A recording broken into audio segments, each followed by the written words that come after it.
Assalamualaikum warahmatullahi wabarakatuh.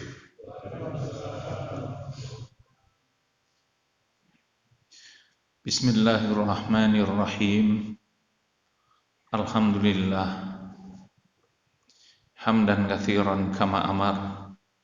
Nahmaduhu wa nasta'inuhu wa nastaghfiruh. Wa na'udzu billahi min syururi anfusina wa min sayyiati a'malina. May yahdihillahu fala mudilla lahu wa may yudlil fala hadiyalah.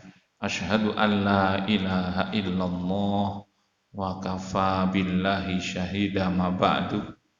Faya ayyuhal hadirun usikum wa nafsi bitaqwallah faqad fazal muttaqun. Wa qala ta'ala fil Qur'anil Hakim.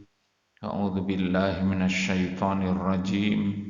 Ya ayyuhalladzina amanu taqullaha haqqa tuqatih wa la tamutunna illa wa antum muslimun.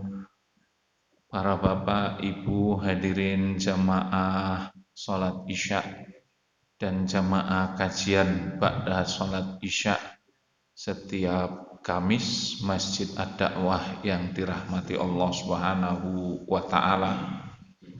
Tidak akan bosan saya untuk mengajak bersyukur kehadirat Allah.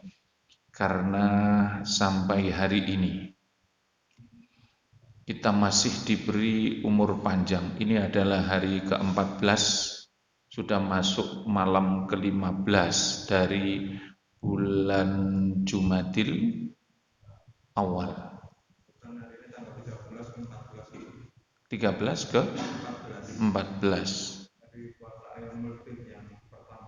Oh, ini hari pertama gitu. Sekedar pula cek ya. Ini ada selisih ya. Ada selisih karena yang saya tahu hari ini selisih memang. Kalau punya Samsung 13 Jumadil awal tapi punya Quran Indonesia 14. Hari ini adalah Yaumul Bid hari 13. Berarti malam ke-14 nih. Betul. Pramilo. Berarti hari ini adalah hari yang malam ke-14. Berarti besok hari kedua untuk puasa Yaumul Bid. Bertepatan dengan tanggal berapa Pak? Tanggal 9 ya? 9 Januari. Saya tuh nggak pernah nengok kalender masalahnya itu. Ya masalahnya saya kan nggak punya gajian gitu. Saya tuh nggak punya gajian, sehingga nggak peduli mau tanggal berapapun itu. Yang penting diingatkan, Ustaz nanti malam taklim di sini. Ya khair, saya berangkat insya Allah. Kenapa saya selalu mengatakan insya Allah? Insya Allah itu kan terdiri dari 3 suku kata. Apa saja itu? Yang pertama in. In itu artinya jika. Yang kedua sya'a. Sya'a itu apa? Dikehendaki. Siapa yang menghendaki? Allahu, yaitu Allah. Arti insya Allah itu adalah jika Allah menghendaki. Makanya selalu saya jawab, Mas Ferdi, kan saya selalu kalau jawab itu, inggih insya Allah. Kenapa? Saya itu tidak punya, baru mau saya tanya hadir beliaunya itu. Baru mau saya tanya ternyata hadir dulu. Harus di absen. Kalau nggak di absen nggak datang nantinya ini. Masalahnya kan ketua PRM gitu. Hadirin harus disanksi itu. Kalau di saudara kita yang satu itu harus membayar upeti. Ketika tidak hadir di pengajian, wajib bayar upeti 2 kali dikalikan. Kalau 2 kali nggak hadir dikalikan 2 kali. Sekarang kalau panjenengan pengen tahu itu bisa lihat kok di YouTube itu. Banyak di YouTube pengalaman-pengalaman mantan-mantan yang notabene itu sudah bertaubat. Di Sidoarjo itu banyak saudara-saudara kita yang dulunya aktif di Muhammadiyah, terus maupun Aisyah, karena dipengaruhi temannya sehingga ikut kajian di situ, nggak mau sama sekali. Saya selalu doakan, Allahumma hdihi innahu la ya'lamun. Ya Allah berilah petunjuk kepada dia. Pelan-pelan akhirnya meninggalkan. Terus balik lagi itu. Alhamdulillah saya bilang begitu. Nah, eh, kalau tidak ngaji misalnya karena lembur, kerjanya itu sip-sipan, begitu nggak datang ngaji, akhirnya harus membayar upeti. Kenapa kalau di masjid ad-dakwah ini orang gampang meninggalkan kajian itu, jadi nggak ngaji itu enteng, karena nggak ada sanksinya itu loh. Apa perlu diadakan sanksi di sini? Perlu apa mboten kira-kira? Tasmudi apa Harun? Ter, tergantung ketua Pak Hermandi. Tergantung ketua saja itu. Tasmudi? Oh gitu, cocok gitu kayaknya sih. Kayaknya penting juga itu. Alhamdulillah hari ini kita semuanya dikaruniai sehat oleh Allah. Semoga yang sehat itu lahir dan batinnya. Bukan hanya satu, jasmaninya sehat, batinnya tidak sehat. Antara lain ciri batin tidak sehat itu malas. Mau ibadah malas itu ada masalah dengan rohaninya itu, kesehatan rohaninya. Terus kita ini jadi pemarah. Terus kita ini jadi apa ya, suka mengeluh. Itu masalah dengan hatinya itu. Makanya sampai dikatakan oleh Rasulullah Shallallahu Alaihi Wasallam, Inna fil jasadi mudghah. Sesungguhnya di dalam tubuh manusia itu ada segumpal daging. Fa in saluhat saluhal jasadu kulluhu. Kalau baik segumpal daging ini maka akan baik seluruh tubuh ini. Wa in fasadat fasadal jasadu kulluhu. Kalau rusak segumpal daging ini, rusak pula seluruh tubuh ini. Ternyata memang penyakit jasmani itu diawali masalah pada rohani, yaitu ala wahyal qalbu, kata Rasulullah, ketahuilah segumpal daging itu adalah al qalbu, hati. Orang Jawa itu kalau mau melepas siapapun, entah anaknya, entah saudaranya, mau pergi jauh itu pesannya itu sederhana. Begitu pamitan terus dipesen gini, sing hati-hati yo urip ning gone panggonan liya, begitu. Apa arti sing hati-hati? Yang pandai menata hati. Kalau kita tinggal di tempat lain, kita emosian bisa dibantai sama orang lain. Betul? Nah itu. Apalagi kita tidak tahu situasi dan kondisi wilayah situ. Jadi kita ya wis ngalah saja. Ini pengalaman kok tadi. Saya tadi dari Gondang Wetan. Gondang Wetan daerah Pasuruan itu. Di sana itu banyak pesantren, tapi bajingannya juga banyak. Saya bisa ngomong seperti ini karena kiainya yang ngomong. Kiainya bercerita bagaimana situasi, padahal saya tahu. Kok bisa tahu? Ibu saya itu orang Pasuruan, gitu. Sehingga dikasih tahu, di sini Ustadz, tempatnya orang-orang itu kalau punya rumah nggak ditunggui, bisa-bisa nanti gentengnya hilang, terus jendelanya hilang, apalagi isinya tambah lebih hilang lagi. Loh, padahal mereka ini rata-rata lulusan pesantren, kok bisa seperti itu? Saya tadi ketemu dengan kepala desa, yaitu Sumberendawe, yang di situ ada danau atau ranu.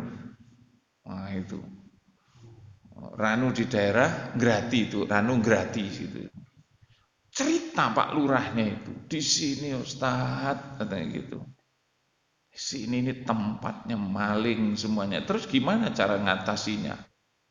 Dan ketika kita turun nanya, itu saya tadi nanya di sana, ternyata ada semacam ketakutan begitu. Dipikir kita ini reserse gitu itu. Padahal benar-benar nanya alamat gitu. Karena mungkin cara bicara kita itu dia mikirnya, wah iya ojo-ojo golek isopo gitu kan gitu. Ada ketakutannya Pak. Nah, inilah hadirin yang saya hormati dan dirahmati Allah. Maka sehat itu bukan hanya sehat jasmani. Yang utama sehat rohani. Kalau rohani sudah sehat, jasmani ini otomatis akan sehat. Maka kita perlu menjadikan hati kita ini selalu baik. Sampai ada majelis taklim yang menamakan manajemen kolbu. Menata. Apa yang ditata? Hati. Kalau tadi saya bilang itu, ada orang mau pergi, dipesan sing hati-hati. Begitu masuk wilayah sana, ketika kita tanya, nah, si teman itu nanya gini, kok mereka pada kayaknya ketakutan ya Ustadz ya. Tadi Pak Kiainya tadi, si Gus tadi ngomong apa tadi? Kan di sini nih banyak maling. Nah begitu performan kita kayak begini, dikiranya kita ini aparat. Gitu. Walhasil kita harus hati-hati. Hati-hatinya gimana? Nggak usah bikin masalah di tempat yang jauh kita, bukan wilayah kita. Begitu sampai di satu tempat yang dibaca ini, a'udzu bikalimatillahi tammah min syarri ma khalaq. Aku berlindung dengan kalimat-kalimat Allah yang sempurna dari kejahatan makhluk-makhluknya. Apa itu min syarri ma khalaq? Ma apa-apa khalaqa yang diciptakan oleh Allah. Yang diciptakan oleh Allah itu bukan cuman manusia. Kejahatan itu bisa terjadi di Jalan Johar kemarin, Surabaya, dekat kantor gubernuran. Lagi naik apa itu yang ketimpa pohon terus mati itu. Itu namanya min syarri ma khalaq. Lagi naik mobil Agia dari arah utara, dari selatan ada trailer muatan apa itu? Bego, bego itu. Apa namanya? Eskavator. Saya bilangnya bego aja lah, nanti salah ngomong tambah repot gitu. Kenapa? Kok bener tumben gitu tuh.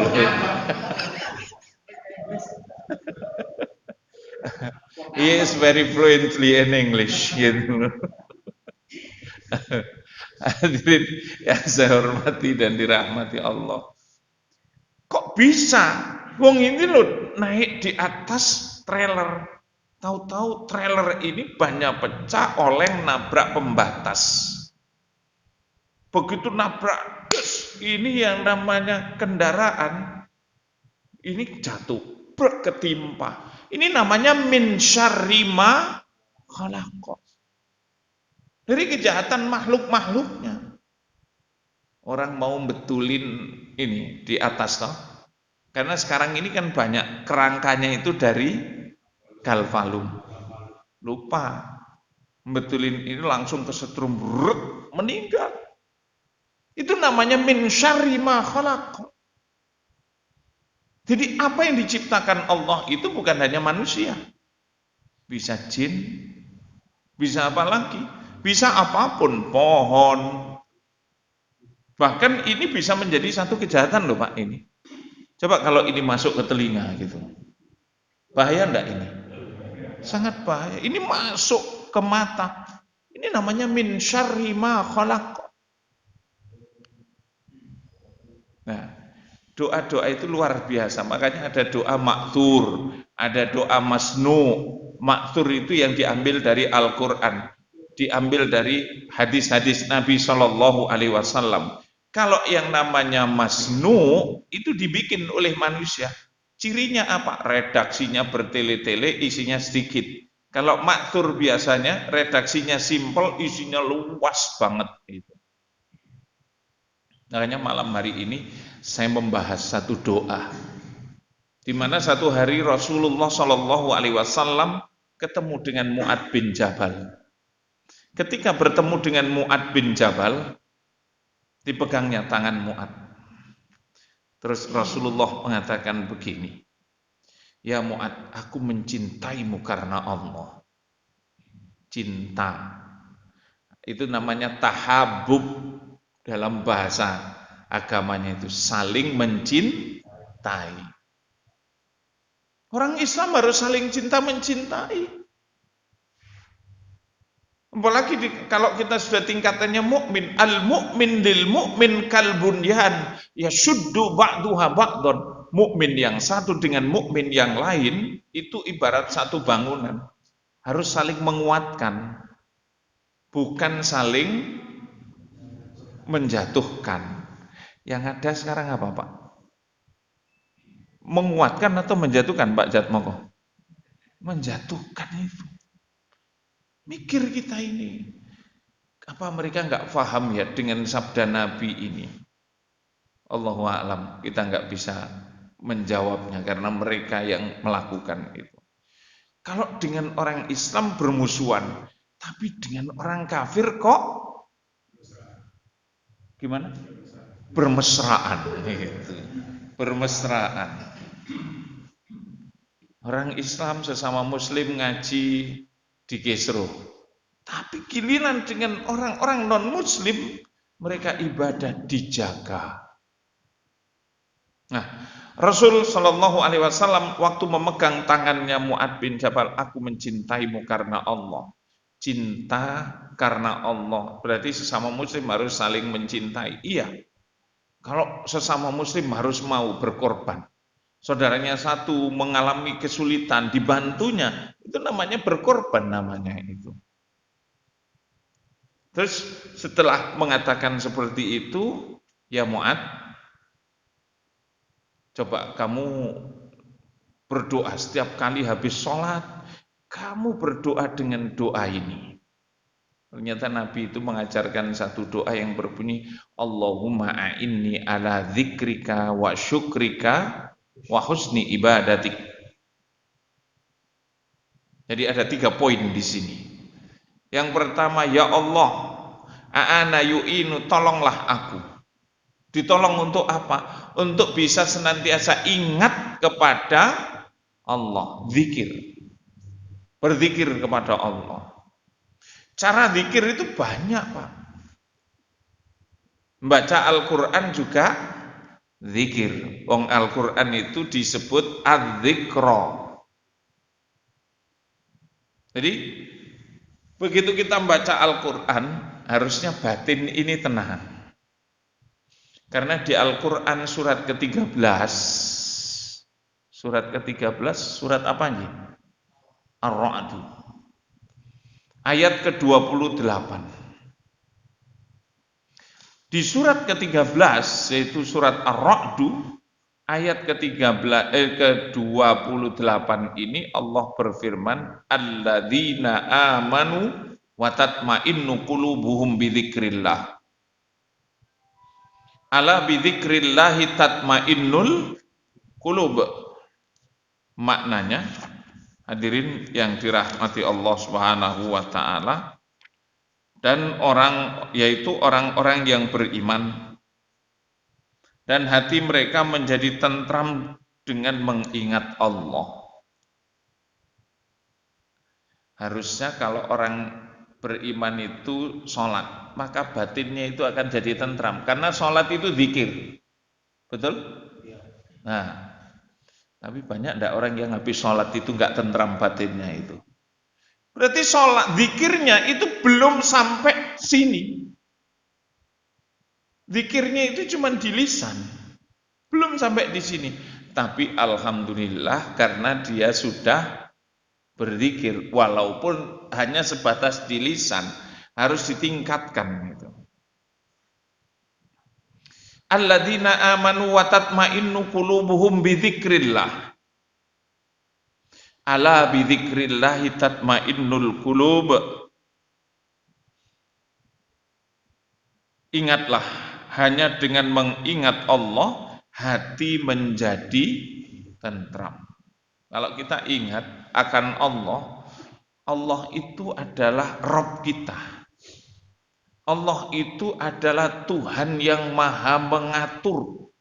Allah menyebut dirinya dengan kata Allah, menyebut dirinya dengan ilah, menyebut dirinya dengan yang namanya Rob, maka sesungguhnya di situ ada makna yang terkandung.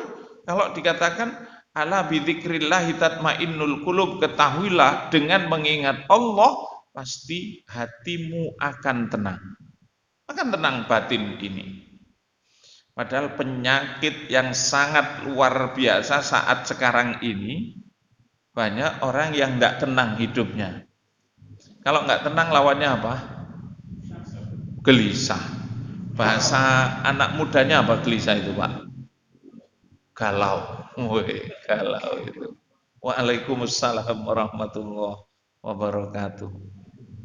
Sekarang ini banyak orang galau. Kalau orang sering gelisah, yang diserang itu apa? Di organ tubuh kita ini. Orang yang sering gelisah itu apa penyakitnya nantinya itu? Apa?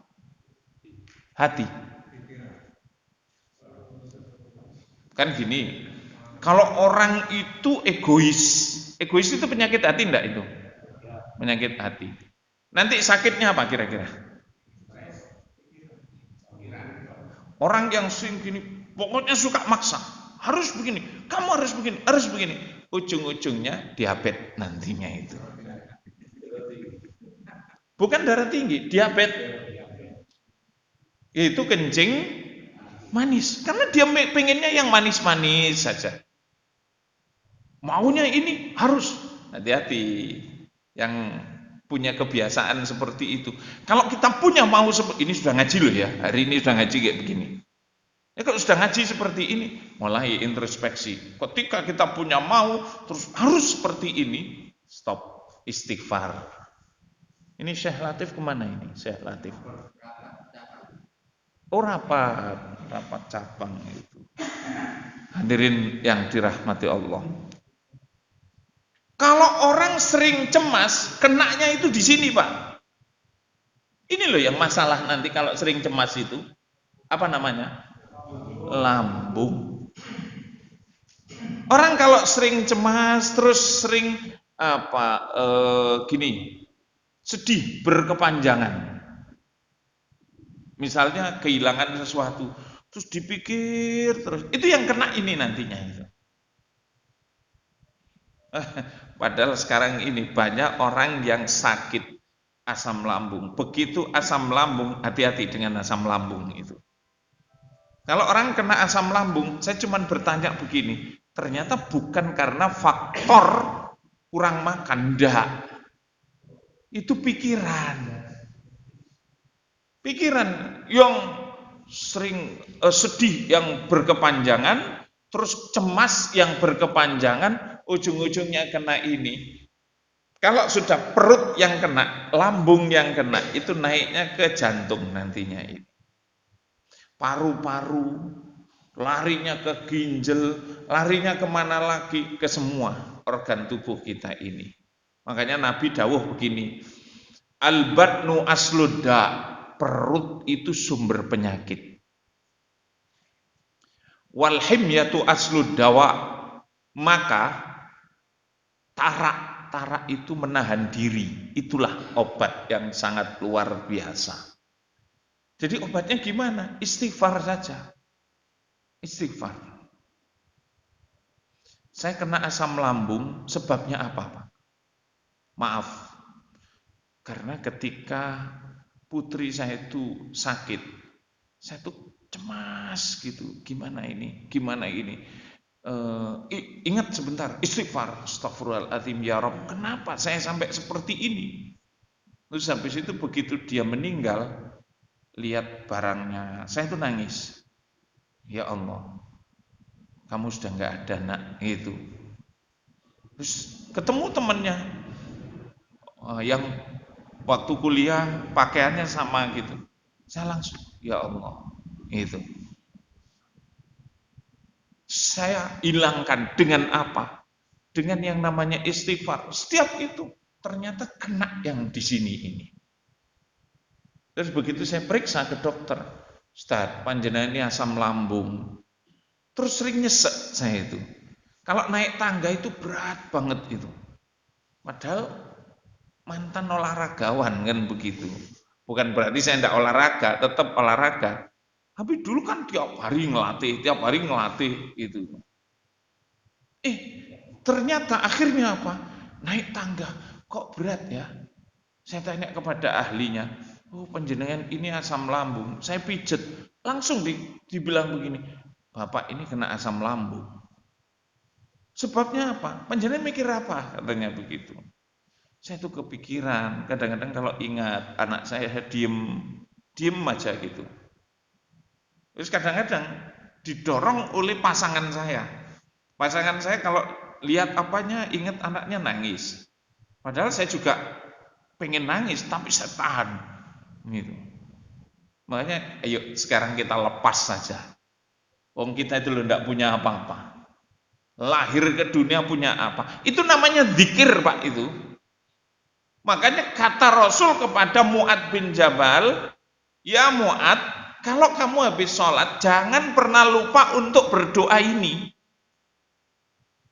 Ya Allah, tolonglah aku untuk bisa senantiasa ingat akan dirimu. Jadi kejadian apa saja kembalikan kepada Allah. Enteng apa mboten? Yang ngomong innalillah ya gampang. Tapi menerima hati ini loh, menerima. Gampang atau susah, Pak? Susahnya luar biasa itu. Jadi saya bahas seperti ini, kita itu ngaji kan sama dengan sharing itu. Nah ini ala dzikrika wa syukrika. Belum lagi cara berzikirnya salah lagi. Loh di mana Ustaz salahnya itu? Di surat Al-A'raf. Itu Allah mengajarkan bagaimana cara berzikir. Wadhkur rabbaka fi nafsika tadarruan wa khifah wa dunal jahri minal qawli bil ghuduwi wal asal wa la takum minal ghafilin. Dan ingatlah Tuhanmu dalam hatimu dengan rendah hati dan rasa takut dan dengan tidak mengeraskan suara pada waktu pagi dan petang. Dan janganlah kamu termasuk orang-orang yang lengah. Wala takum minal ghafilin. Jadi cara berzikir itu juga menentukan, Pak. Zikir bukan hanya di sini. Gitu. Saya kasih contoh lagi. Pulang dari Pasuruan, saya tuh dapat telepon. Untung saya enggak nyetir. Biasanya kalau pas nyetir, itu enggak saya angkat HP itu. Kan enggak boleh. Nah, bahaya itu. Enggak saya angkat. Tapi karena tadi saya enggak setir, di tol dari Ngrati ke Japanan tadi itu, saya lihat, loh, teman saya SD. SD-nya di mana, Pak? SD Muhammadiyah 1 Sidoarjo. Nah, di situ. Teman ini telepon. Ustaz, manggil saya Ustaz. Nah, itu loh. Tolong aku apa? Saya bilang gitu. Kenapa? Statusnya dia itu janda. Berkali-kali. Janda berkali-kali. Saya juga nggak ngerti kenapa anak ini kok janda berkali-kali gitu. Tolong aku Ustaz, gitu. Aku habis ketipu. Saya pikir ketipu apa? Tolong jelaskan. Saya nggak akan bisa memberikan kamu minta solusi, tapi kalau kamu tidak menjelaskan, aku tidak bisa memberikan solusi. Ternyata dia bilang, aku sudah lama hidup sendiri sama anak-anak. Kalau aku kenal laki-laki kan nggak salah. Iya, nggak salah. Terus kenapa kamu kok pengen kenal dengan laki-laki? Ya biar saya punya pasangan. Dengan punya pasangan paling enggak ada yang ngasih belanja aku, katanya begitu. Ya, terus tapi sayang ya. Dia itu kenalan suka mampir ke rumah, keluargaku tahu, suka naruh barang, kerjanya apa? Kerjanya itu setir truk, yang truk itu bawa mobil itu loh. Pirsa nggih? Nah, itu. Ya itu. Enggak tahu truk apa itu, Pak? Truk pembawa mobil. Bukan trailer tadi, bukan gitu loh. Terus dia bilang begini, setelah kenal dia mulai pinjem uang. Uang sedikit-sedikit. Lah, kamu tadinya pengen cari pasangan. Nah, terus katanya biar ada yang belanjani kamu. Aneh kamu itu. Lah kenapa kok dia sampai mau pinjam sama kamu? Terakhir itu Ustaz, dia itu pinjam BPKB. BPKB apa? Sepeda motor katanya begitu. Tahu-tahu dia ngomong ini dengan anaknya. Lah kamu itu loh sudah tahu rumahnya juga nggak tahu. Anak mana? Jawa Barat. Saya bilang begini, kamu benar-benar bodoh. Wong di Sukabumi itu loh banyak janda gitu tuh loh. Lah ngapain nyari janda sampai ke Sidoarjo itu, dia bilang gitu. Masya Allah. Terus begitu sih tolong kiriman. Dikirim fotonya. Begitu saya cek, ini loh bukan cuman kamu yang jadi korban. Banyak perempuan yang jadi korban. Dan kamu itu korban yang kesekian. Dia memanfaatkan orang-orang yang seperti kamu ini. Terus gimana Ustadz? Ya nggak tahu lah gimana. Solusinya gimana Ustadz? Aku itu loh sudah istighfar. Istighfarmu cuma di lisan, belum sampai ke hati. Hatimu itu belum beristighfar. Coba istighfar. Bukan hanya astagfirullahaladzim. Ustaz hitung loh Ustaz. Nggak perlu dihitung. Gimana? Nah itu. Kan sekarang itu ada toh. Gini. Kadang-kadang suruh baca istighfar sekian ribu kali kan gitu toh. Nggak perlu. Istighfar itu yang penting keluar dari sini. Astagfirullahaladzim. Apa ya maunya engkau ya Rob? Sehingga aku harus bertemu dengan ini. Terus aku loh Ustaz masih nggak tenang. Coba buka Al-Quran surat ini ayat sekian. Saya suruh buka Al-Quran. Al-Quran itu kalau kamu baca Al-Quran berarti kamu zikir. Terus isinya apa?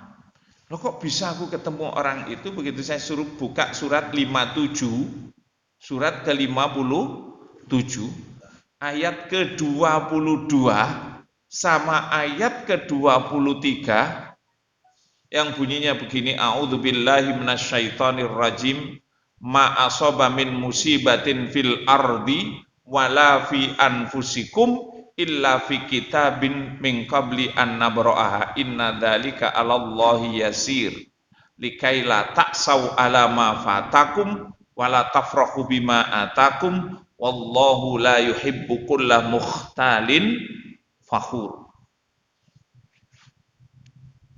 Mas Ferdi kepanggih. Monggo terjemahnya gimana itu? Setiap bencana yang menimpa di bumi dan yang menimpa dirimu sendiri semuanya telah tertulis dalam kitab Lauh Mahfuz. Sebelum kami mewujudkannya, sungguh yang demikian itu mudah dari Allah. Agar kami tidak bersedih hati terhadap apa yang luput dari kamu, dan tidak pula terlalu gembira terhadap apa yang diberikannya kepadamu. Dan Allah tidak menyukai setiap orang-orang Masya Allah. Di Indonesia ini banyak orang sombong enggak, Pak? Banyak. Makanya dihajar sama Allah. Dihajar dengan apa? Bencana. Tapi kok di mana-mana banjir, Pak? Di Jawa Timur banjir nama mboten? Banjir. Itu Kali Lamong itu. Daerah Benjeng apa itu kan banjir itu. Terus Mojokerto kan juga banjir, sebagian Gresik itu banjir juga. Banyak yang banjir-banjir itu. Pasuruan itu banjir di daerah Rejoso. Loh, kenapa kok gubernur Jawa Timur gak dibully? Gitu? Ada enggak yang bully Khofifah? Ada? Enggak ada. Tangerang Selatan itu masuk provinsi mana? Banten. Loh, banyak korban loh di sana itu. Kenapa bahkan terjadi longsor loh di daerah Lebak, Banten itu. Longsornya kayak gitu viral banget di sosmed itu. Tapi kenapa gubernur Banten kok nggak ada yang membuli? Kalau ngomong Jawa Barat itu lebih parah daripada DKI. Korbannya yang meninggal dunia malah lebih banyak. Karena yang banjir itu Bandung. Yang banjir lagi mana? Bogor, Bekasi, Indramayu, Karawang, mana lagi? Masih banyak lagi. Saya nggak ikut memantau lebih jauh. DKI yang kayak begitu dibully terus itu gubernurnya itu. What happened kira-kira? Ada apa ya? Ada apa? Itu. Mereka sebetulnya yang membuli itu bukan hanya orang Jakarta. Orang Jawa Timur itu loh ikut membuli. Bahkan ada orang-orang dari luar Jakarta mau melakukan class action untuk bencana alam. Kalau dia muslim, apa enggak membaca surat 57 ayat nomor 22 sama ayat 23? Berarti zikirnya enggak jalan itu. Jadi Allahumma inni ala zikrika itu enggak jalan zikirnya itu. Dia membaca Al-Quran sampai di surat 57. Begitu masuk ayat ke-22, 20. Ma'asaba min musibatin fil ardi wala fi anfusikum illa fi kitabin min qabl an nabra'a inna dzalika 'ala Allah yasir likai la ta'sau 'ala ma fatakum wala tafrahu bima atakum wallahu la yuhibbu kulla mukhtalin fakhur. Artinya apa, Pak? Artinya tidak ada satu bencana pun yang terjadi di muka bumi dan tidak pula itu menimpa dirimu kecuali sudah ditulis di Lauh Mahfud. Jauh sebelum kita ini diciptakan. Hal itu mudah bagi Allah. Inna dzalika 'ala Allah yasir. Tujuannya supaya kamu tidak berputus asa terhadap apa-apa yang lepas darimu dan tidak membanggakan diri atas apa yang kamu terima dari Allah. Karena sungguhnya Allah itu tidak menyukai orang-orang yang membanggakan diri. Jadi jangan dianggap sepele loh Pak, zikir itu. Zikir yang benar, begitu lihat ada musibah, ya memang sudah seperti ini. Allah kalau mau ngambil kepunyaannya yang dititipkan kepada manusia, itu enggak susah kok. Dia punya mobil mewah, satu mobil harganya bisa 8 miliar, didatangkan air ke rumahnya. Kalau sudah dikepung air, mau kemana itu mobil itu? Hanyut ya? Sudah, diambil Pak itu. Kita bayangkan, ngumpulkan duit 100 juta aja susah. Ngumpulkan duit 1 miliar lebih susah lagi. Tapi kalau Allah ngasih kepada orang itu mudah saja Pak. Walhasil diambilnya juga mudah. Cara ngambilnya tenggelamkan semuanya, bikin rusak semuanya itu. Hadirin yang dirahmati Allah.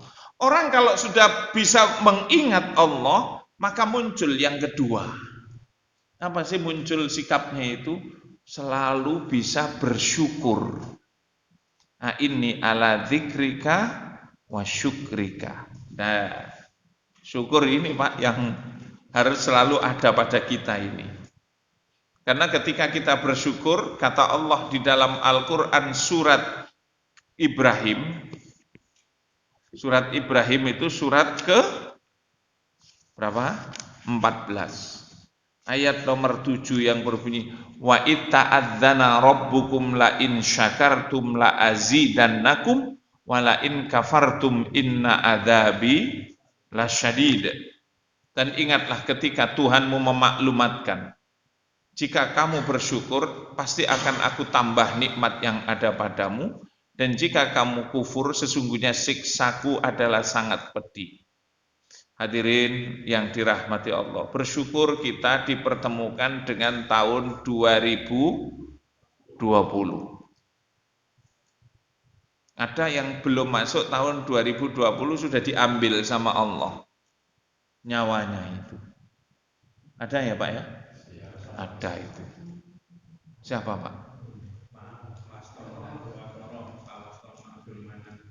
Oh subhanallah. Kapan itu? Tinggal 1 persis. Berarti nggak dikasih kesempatan untuk ganti tahun ya? Nah itu loh. Pak Jinur, terus pundi? Sudah beli trompet, katanya Pak Yarman. Mosok wong sudah ngaji kok masih beli trompet segala. Itu loh.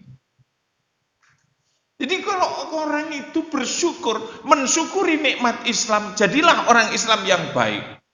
Mensyukuri nikmat waktu, gunakan waktu ini seefektif mungkin untuk memperbanyak kebajikan. Nggak usah bicara besok, cukup hari ini saja. Gimana sih caranya? Itu kan begini toh Pak. Gini, mensyukuri waktu itu. Alhamdulillah ya Allah, Engkau masih memberi aku kesempatan hidup di hari ini. Besok belum tentu aku hidup.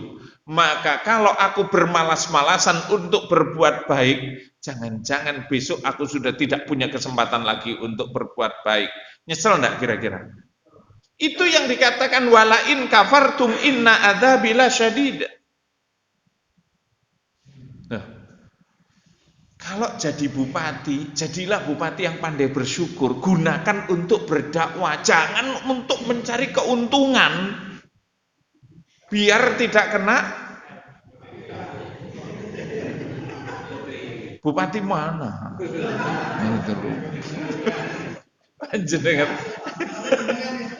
bupati saya mau bubar kayak di OTT. Itu loh. Ya Allah ya Rahman. Saya habis ngobrol sama anggota dewan dari fraksi PAN. Itu loh Pak. Ngobrol ya sama anggota dewan itu. Gimana? Rumah sakit Sidoarjo Barat. Waduh, ini kesulitan. Sidoarjo nggak soge toh? Saya bilang gitu. Kan kaya Sidoarjo itu. Katanya Pemkab hutang. Lah ya itu Ustaz. Hutang nggak tanggung-tanggung 400 miliar. Sidoarjo itu nggak perlu hutang, duitnya wis akeh. Kemana uang segitu banyak itu? Kayak bancaan Ustaz, katanya begitu. Dipakai untuk foya. Masya Allah. Saya tuh nyesel banget. Periode sebelumnya, waktu pemilihan bupati, pasangan sama seseorang yang dari Dispendik dulu itu loh. Kode etik loh ya, nggak boleh disebut ya. Gitu loh. Saya itu dijemput secara khusus, diajak ke ini rumah makan yang ada di Taman Pinang itu, apa toh namanya itu yang Cianjur, Cianjur. Begitu saya dijemput di depan pintu, monggo Yai, monggo, diajak ruangan VIP. Saya disiapkan apa? Ngersake nopo? Nah ini, Pak Yai tolong ya, nanti dibantu jamaahnya supaya milih kami, itu. 2011 saya masih ingat itu. Begitu saya bantu, saya ini nggak dapat apa-apa, sepeser uang pun mek dijak mangan sepisan kuwi tok. Wallahi, saya bicara di masjid itu. Tahu-tahu saya ketemu dengan wakilnya itu di Mekah, di Zamzam Tower. Lagi habis makan Pak itu. Duh, Nah ini beliaunya. Dengan siapa itu? Kebetulan saya sedang sama bendaharanya Akli Jawa Timur itu. Akli itu apa? Pak Harun? Akli ini apa? Kontraktor listrik itu. Sohibnya Pak Harun itu. Nah, tahu-tahu siapa mereka ini? Mereka ini penasihat-penasihat spiritual. Maksudnya ya penasihat spiritual, dukun. Ya kayak begitu katanya gitu itu. Dukun rambutnya gondrong-gondrong diajak umroh. Kenapa kok bukan kiai-kiai? Saya umroh nggak di berangkat mereka karena berangkat pakai travel sendiri saya itu. Ya Allah, ditenono yang besok gede. Begitu periode yang akan datang, wakilnya ini mau nyalon bupati. Saya didatangi, mohon maaf. Saya bilang begitu. Mohon maaf, tidak ada yang kedua kali. Saya tidak mau wa ta'awanu 'alal itsmi wal udwan. Saling tolong menolong dalam urusan dosa dan permusuhan. Ternyata duit rakyat itu dihambur-hamburkan. Kalau dia bersyukur jabat bupati, pasti dia nggak akan kena OTT. Karena kufur, akhirnya kena OTT itu. Itu yang dikatakan wala in kafartum inna adzabi lasyadid. Tapi bersyukur dia kena OTT KPK daripada OTT malaikat maut. Gitu loh. Kalau OTT-nya malaikat maut, ngeri enggak Pak kira-kira? Belum sempat bertobat, tahu-tahu malaikat datang. Gimana itu?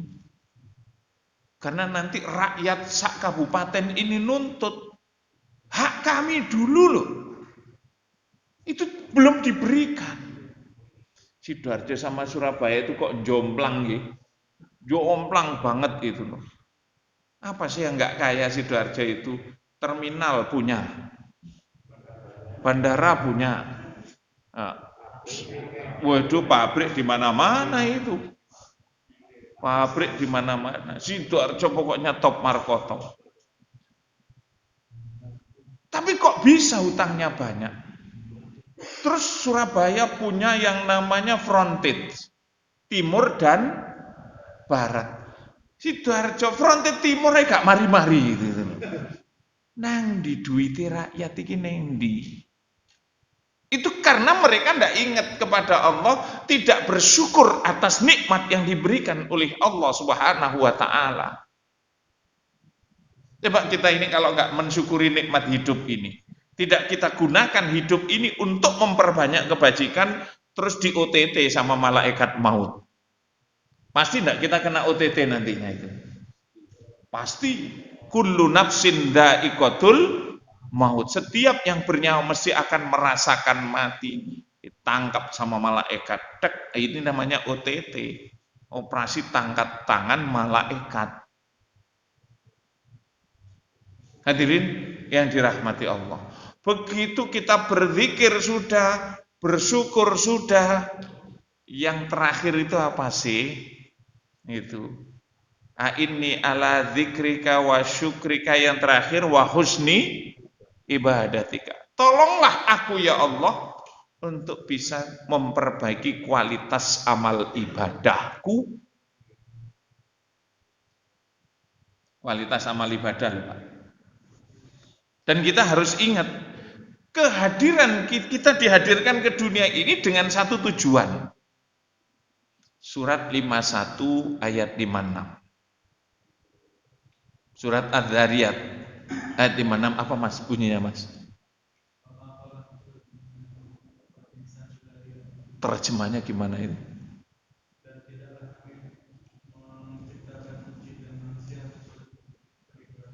Kecuali beribadah kepadaku. Ingat, kalau sudah bicara masalah ibadah, ini yang harus kita ingat. Imam Asy-Syafi'i mengatakan asal hukum semua ibadah itu haram kecuali yang ada syariatnya. Tuh. Kalau nggak ada syariatnya sudah nggak usah dikerjakan. Walaupun yang ngomong itu siapa? Kiai Gus. Gus sinten?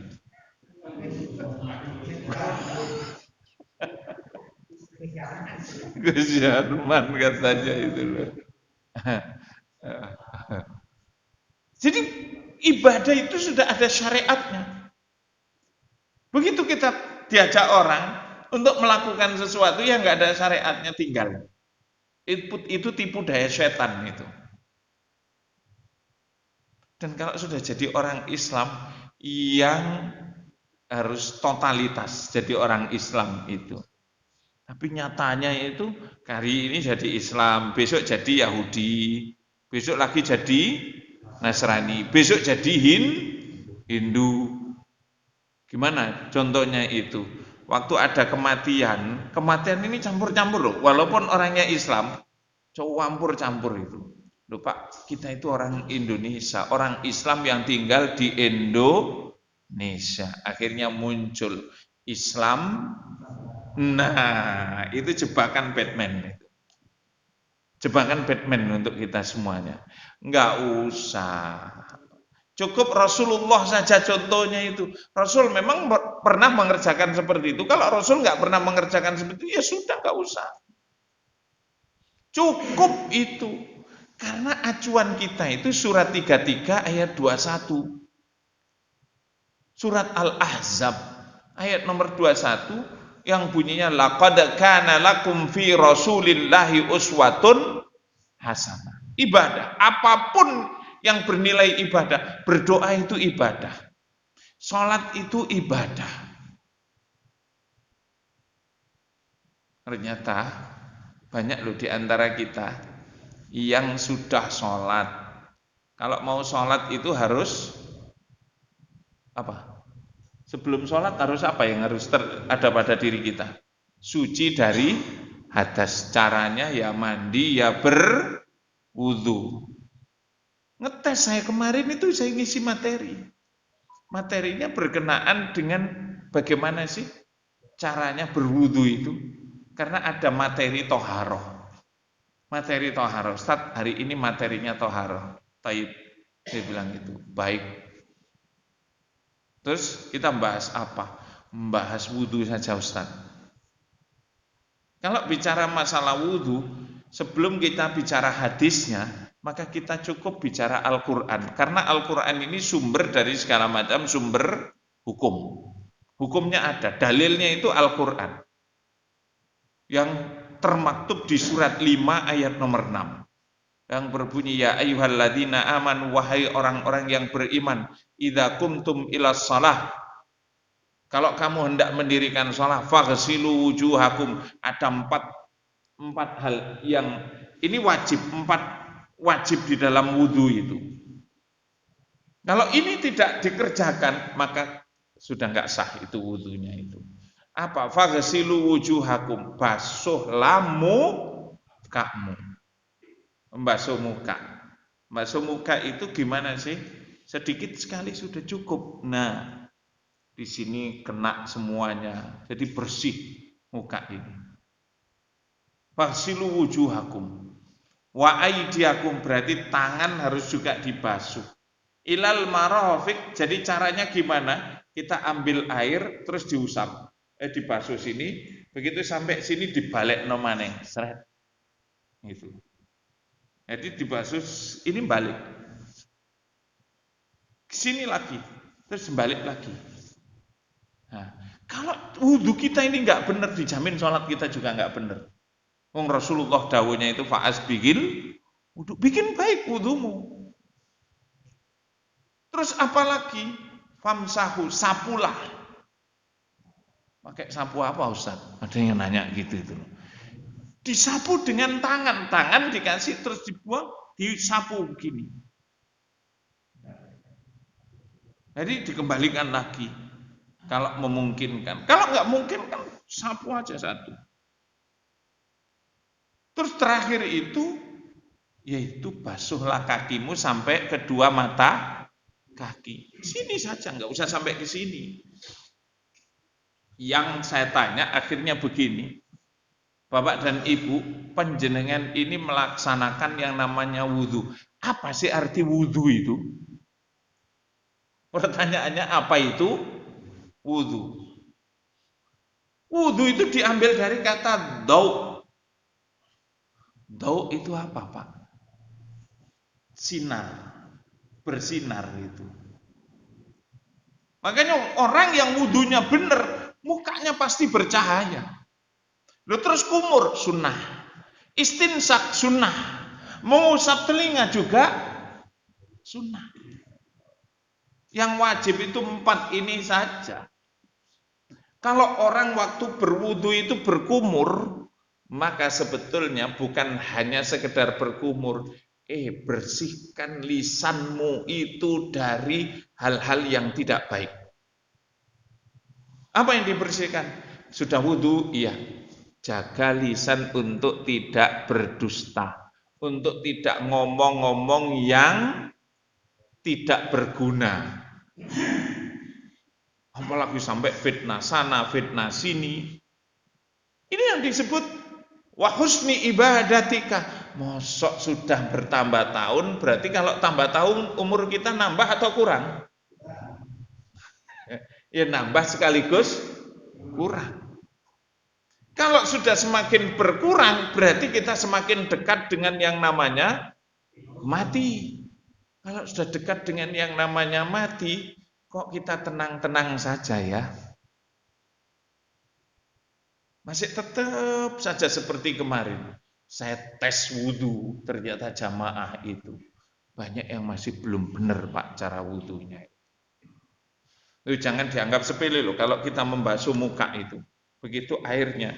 Terus kalau kita itu bisa enggak berwudhu dengan air cuma 1 gelas ini? Bisa?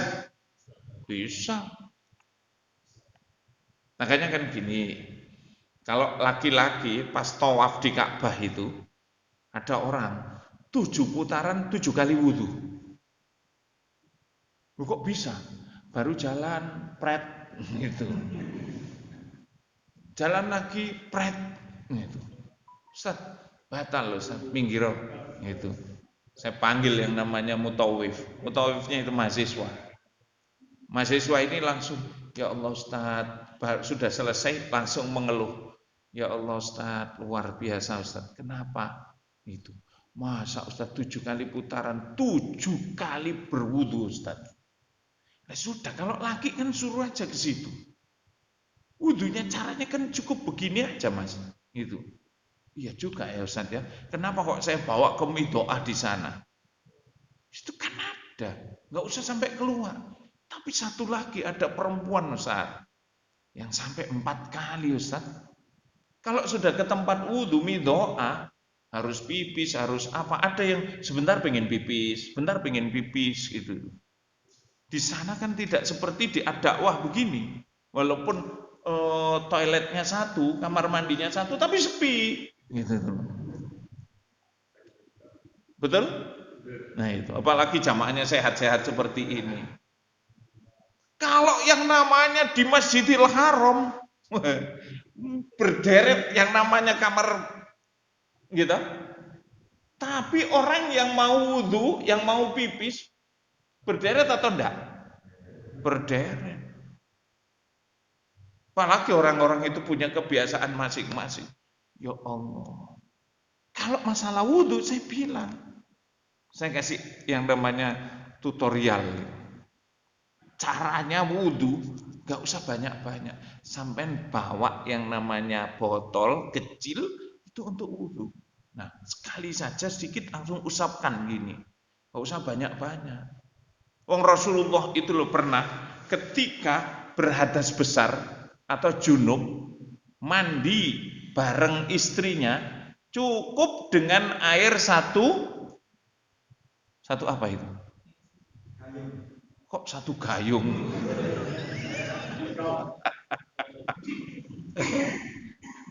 Satu ini loh kayak baskom itu apa itu namanya? Ya segitu itu. Cukup untuk berdua. Lah kalau kita ini ya gak cukup. Kalau enggak air satu jeding itu, gak lega itu.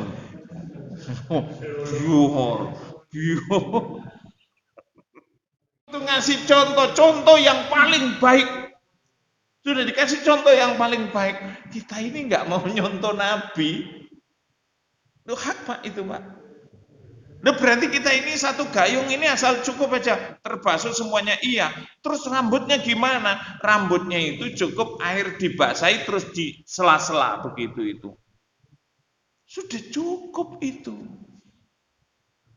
Makanya kalau ada diajarkan oleh Rasulullah kepada sahabat Mu'ad bin Jabal, ya Mu'ad baca doa ini setiap kali habis sholat yang bunyinya Allahumma a'inni ala dzikrika wa syukrika wa husni ibadatika. Kalau 3 poin ini sudah ada pada diri kita, Masya Allah. Jadilah kita orang-orang yang baik. Karena ketika kita selalu ingat kepada Allah dimanapun, gak ada kesempatan kita untuk melakukan hal-hal yang tidak baik. Melakukan tindakan-tindakan yang merugikan rakyat, yang menyebabkan kita terkena OTT itu. Itu karena zikirnya hanya zikir di lisan. Loh apa mereka nggak pernah zikir? Wah zikir Pak. Wong kalau mau mau UNAS, UNAS sekarang itu namanya apa itu? UAN, ujian akhir nasional. Saya nggak tahu asbabul wurudnya apa. Kok sampai muncul gerakan istighosah itu. Saya protes loh itu. Waktu saya masih jadi guru di SMP sama di SMA, saya sempat protes. Kenapa? Kalau nggak ikut kenapa? Wah ini kena Ustaz, kondit kita ini. Saya tuh males kalau sudah seperti begitu. Mosok mau ujian kok harus istighosah. Saya bilang istighosah sampai muru-muru lek ora sinau, nggak akan bisa jawab. Dan kenapa juga hanya anak-anak orang Islam yang disuruh istighosah, yang lain kok enggak? Loh, apa alasannya itu? Hubungannya apa istighosah dengan UAN? Ujian akhir nasional itu. Kalau mau habis istighosah, ternyata nilai di markup. Di markup itu banyak.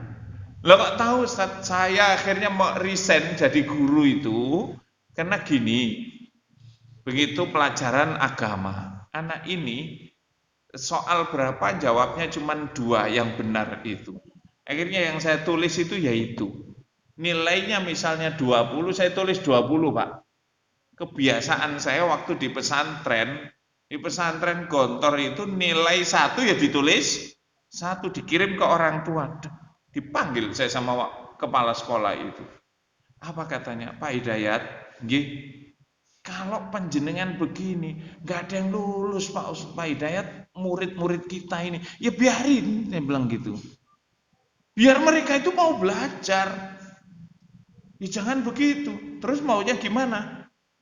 Kalau panjenengan menghendaki ini dirubah, iya paling sedikit itu 6. Besok sudah nggak tak koreksi lagi sudah. Percuma loh, saya malam itu ngoreksi satu begini. Ternyata nilai itu tidak diterima. Akhirnya kesehariannya saya lihat, wah anak ini rotok pinter, saya kasih nilai 7 atau 8. Sing elek-elek 6 kabeh wis gitu loh. Jangan.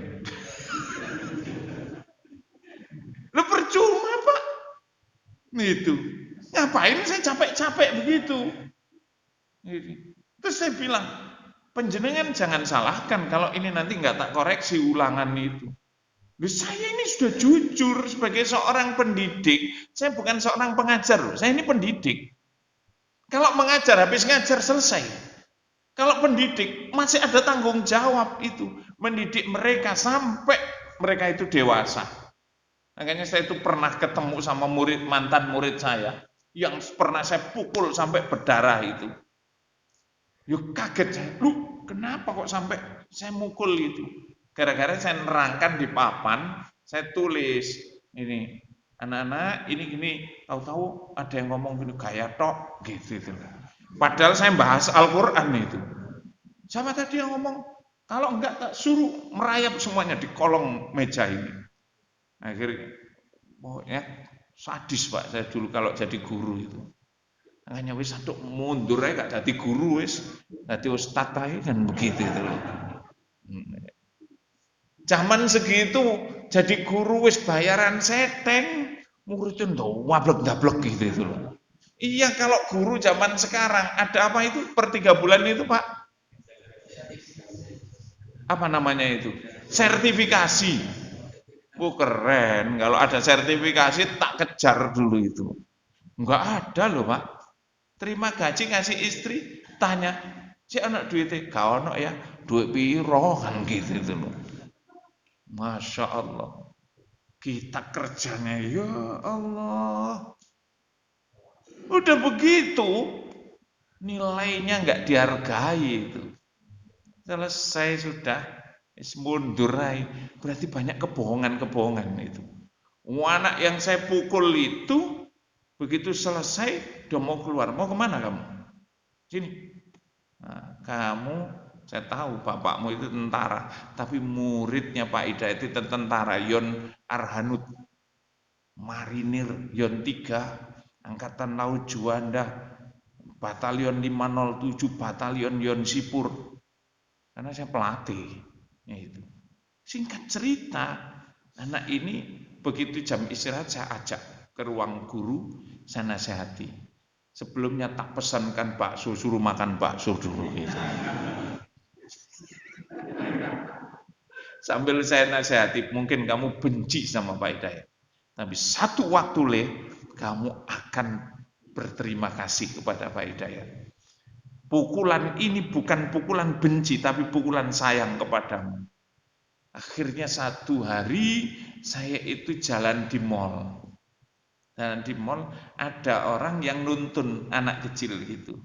Tahu-tahu assalamualaikum Pak Hidayat, waalaikumsalam. Gimana Bapak sehat? Alhamdulillah.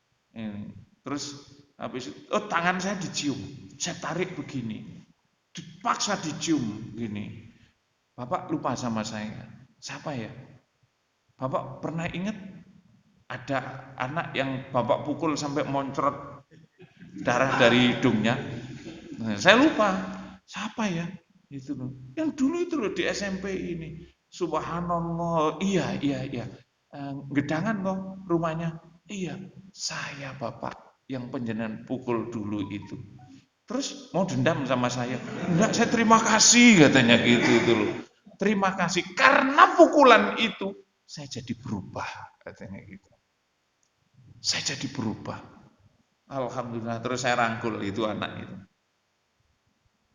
Saya pernah cerita juga loh, saya mukul orang itu karena saya mau mendidik. Di Lamongan saya pulang ceramah di bulan Ramadan ngisi nuzulul Quran. Masya Allah mau dibegal saya itu. Sebelum begal tak ajar dulu gitu tuh. Rambutnya gondrong sekian. Begitu saya pukul sininya terjatuh tak timpa, cari sini ada pisau enggak? Ada apa enggak? Itu. Ternyata saya dekati gini, ada aroma minuman alkoholnya itu. Tambah tak sikut lep begitu itu. Ini loh, ini wah sudah Pak ini. Kalau nempel di sini orang nggak akan bangun itu. Saksi hidupnya anak saya. Saya itu baru datang, ada jamaah turun dari masjid, ada anak muda ganteng, terus lihat saya, tahu-tahu tangan saya dipegang, dicium. Itu, saya tarik. Akhirnya jangan begini, Bapak, saya pengen cium tangannya Bapak, gitu. Akhirnya saya kasihkan aja, wis. Makanya kalau saya itu mau masuk masjid itu mesti tak kasih parfum gitu. Cara rada wangi didik gitu loh. Aja nggak percaya toh? Loh ini loh ada loh. Ya oh, tapi bukan nyong-nyong loh ya gitu loh.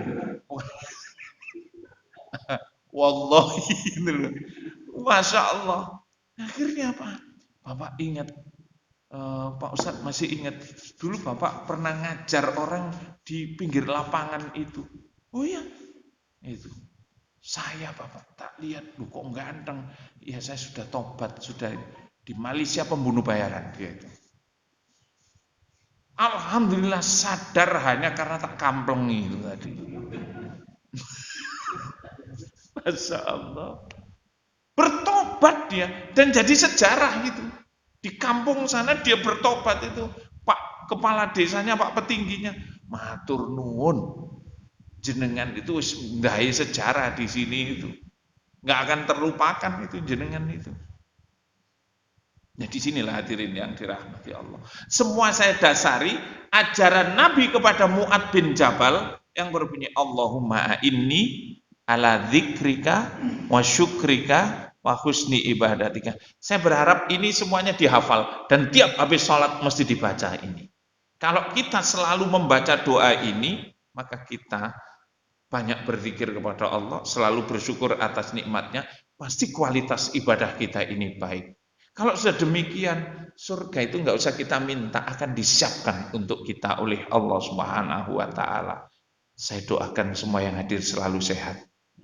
Saya doakan apa yang kita kaji ini pada malam hari ini menjadi tambahan ilmu yang menjadikan kita lebih baik daripada yang sebelum-sebelumnya. Dan saya berharap dunia kita yang tersisa menjadi dunia yang lebih baik, sehingga kalau dunia kita ini menjadi lebih baik, akhirat kita pun jadi ikutan baik dan diselamatkan kita semuanya dari siksa api neraka. Dan semoga Allah melancarkan rizki kita, menganugerahi kita dengan keluarga yang sakinah, mawaddah, warahmah.